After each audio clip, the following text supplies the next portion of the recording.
All right, folks. David Shapiro here. I'm trying something a little bit different. I'm doing microphone only, and I know that a lot of you guys like seeing my face, but getting off camera for a little bit, it allows me to really focus on delivery. And also I know that a lot of you just watch on a small screen or on, listen in the car or whatever. So we'll see how this goes. Anyways, what I wanted to do was talk about this leak that is floating around about Amazon laying off 75% of its workforce. So I asked around on a bunch of chatbots because I saw these tweets and these rumors, right? It looked like rumors like, oh, I hear on the grapevine they're going to lay off 75%. And I asked a bunch of chatbots, and most of them just said, oh, these are exaggerated. But Gemini figured out what the actual thing was, and it actually came from a leak. So there's leaked internal documents coming from Amazon saying here's kind of the headlines of this Amazon leak. They said, one, they want to avoid hiring 600,000 jobs by 2033. So that's one of the primary things. And so it's like, okay, that's 600,000 jobs that would have existed that aren't going to due to automation, and they're gonna do this through attrition, hiring freezes, and that sort of thing. Now, of course, if you want to achieve more with less, you need to use automation. And for the sake of argument, automation is labor-saving technology. So artificial intelligence, robotics, whatever else have you, that's all a form of automation. So I often use automation and AI and robotics interchangeably. Automation is the broader term. All right, anyways. So then another headline was that they wanted to cut 160,000 warehouse roles by 2027. So we're still talking tens of thousands, hundreds of thousands of jobs over the next few years. And of course, by 2033, artificial intelligence is going to be many orders of magnitude better than it is today. And we're also going to have probably millions, if not billions, of humanoid robots by then. So the third headline is where that 75% layoffs is coming from. And what they said is the Amazon robotics team is working towards a goal of automating 75% of the company's operational processes. So the idea is that 75% of what would normally be done by humans, they want to have fully automated. Now, one thing to keep in mind is that Amazon already has more than 1 million robots in their factories.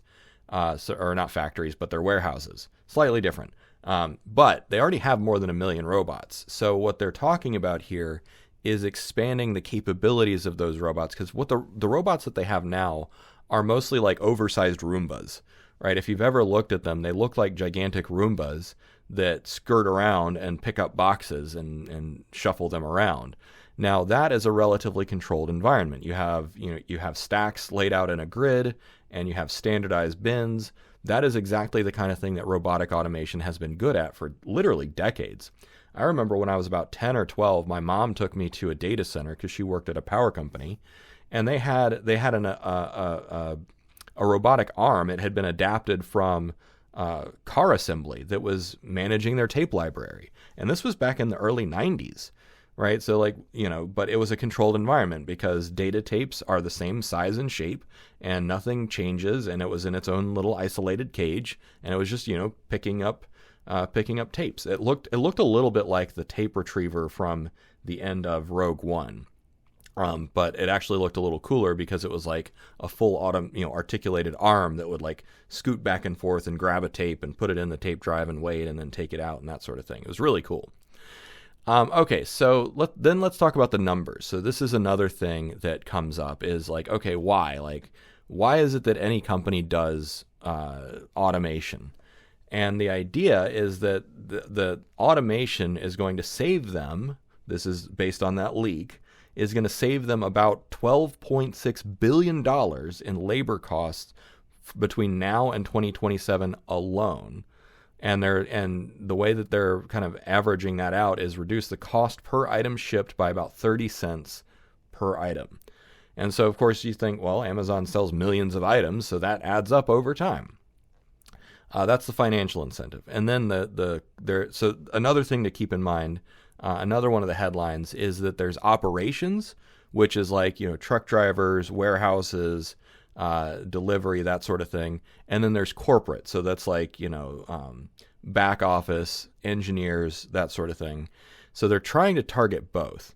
So on the corporate side, the AI-driven layoffs, the CEO, Andy Jassy, I think I'm saying that right, has explicitly stated that increased use of generative AI and other tools is expected to reduce their total corporate workforce by making many repetitive administrative and managerial jobs unnecessary. And by the way, they're not the only Fortune 500 company that's already seeing this.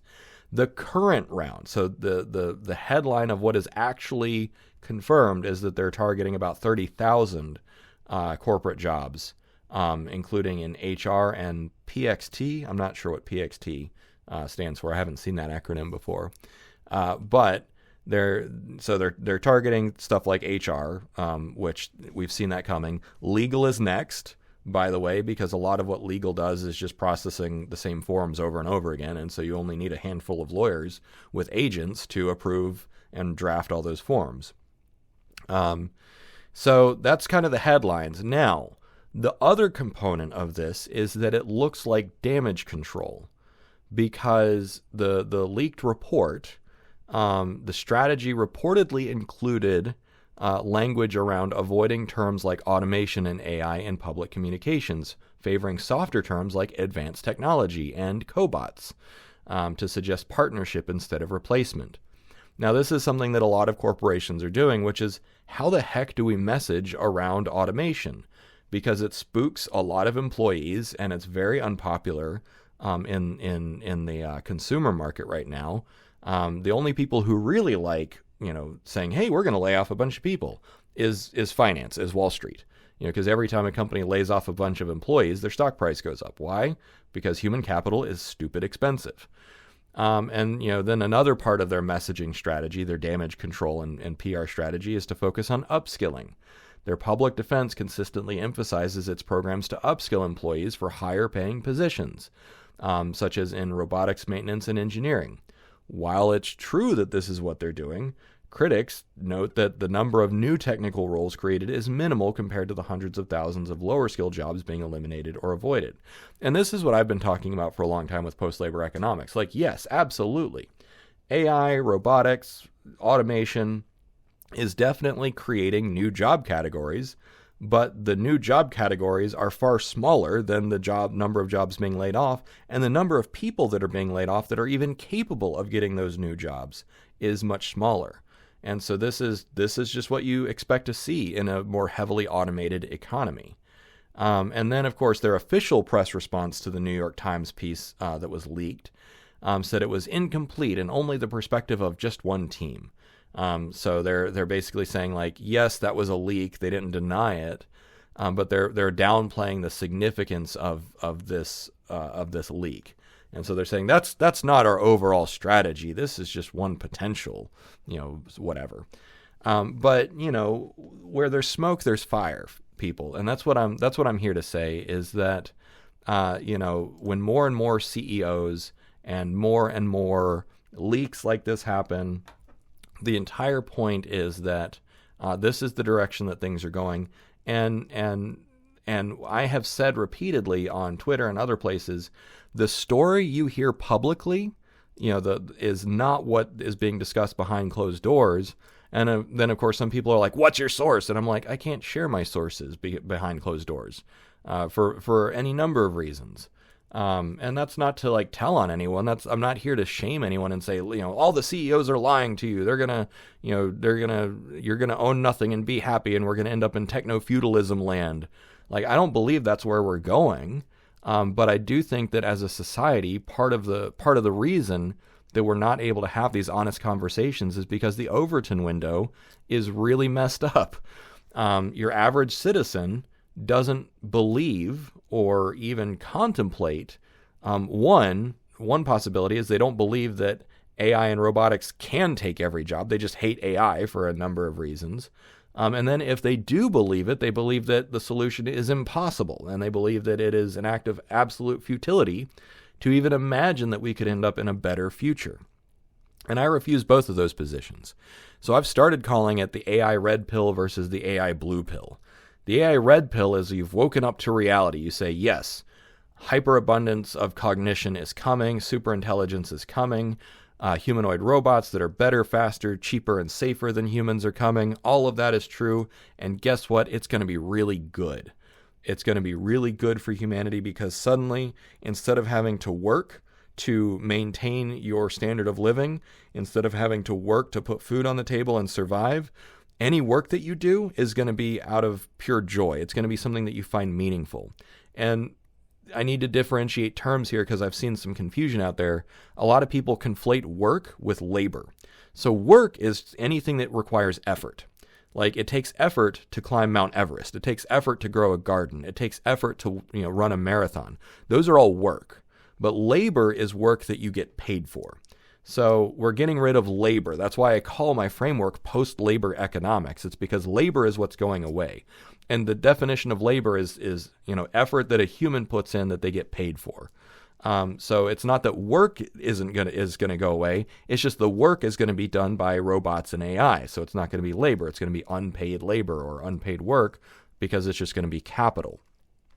So that's the red pill. The blue pill is, oh my God, AI is going to kill everyone. So that's blue pill number one. Blue pill number two is there's nothing to see here. AI is stupid. It's never gonna amount to anything. That's blue pill number two. Blue pill number three is, techno-feudalism and you will own nothing and be happy and high-tech, low-life cyberpunk is the future. So that's the number of blue pill options is actually higher than the number of red pill options, which is it's going to be glorious. It doesn't mean it's going to be automatic and it doesn't mean it's going to be easy. I'm not saying it's a foregone conclusion. I'm saying that there is a golden path here. There is a path to a hyper-abundant future where work becomes optional. So that's my spiel for the day. And let me know how you like the audio only format and I will talk to you all later. Cheers.